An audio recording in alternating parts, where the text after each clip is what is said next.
Саламатсыздар ма, қадірменді ұстаздар? Біздің бүгінгі кезекті сабағымызға қош келдіңіздер. Біз бүгін онлайн имидж бренд қалыптастыру туралы сіздерге түсіндіретін боламыз. Ал ендеше кеттік. 10-ші сабақ. Жалпы онлайн имидж бренд дегеніміз не? Яғни, бұны сіздерге мен түсінікті тілде түсіндіретін болсам, бұл біздің логотипіміз. Яғни, онлайн имидж, біз бір логотип жасасақ, оны өзімізге бренд қылып алуымыз керек. Және де соны біздің бүкіл әлеуметтік желімізде, бүкіл жұмыстарымызда сол брендті, сол логотипті қолдануымыз тиіс. Мен қазір сіздерге өзімдікін көрсететін боламын. Сіздер байқаған боларсыздар.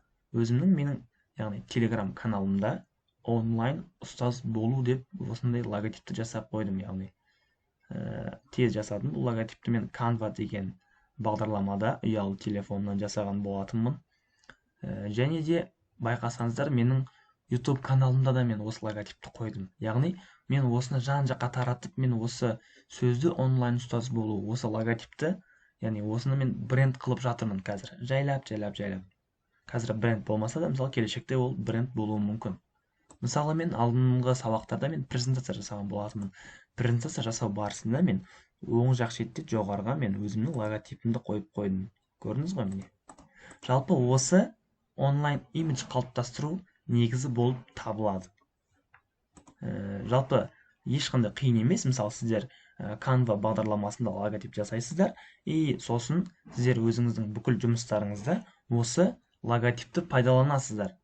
Сіздер бұл жерге мысалы басқа логотип қоюларыңыз мүмкін, мысалы бір нәрсенің суретін немесе бір белгіні деген сияқты. Мен мына жерде просто түсінікті болсын деп осылай жазып қойдым. Жалпы осы келесі сабақта көріскенше, айта кетсем, бізде келесі сабақта қандай сабақ болады? Бізде келесі сабақ өте ерекше сабақ, онлайн табыс табу, өте керемет. Және бонус, таргет қосып үйрену. Бізде 11-ші мен 12-ші сабақ қалыпты. Жақсы нәтижеде келе жатырмыз деген ойдамын. Қош болыңыздар. Келесі сабақта көріскенше, видео сабақ ұнаса лайк басамыз, коммент қалдырамыз, достарымызбен бөлісеміз. Видеоға, яғни қоңырауды басып қоямыз. Келесі видеоларды жіберіп алмас үшін. Сау болыңыздар.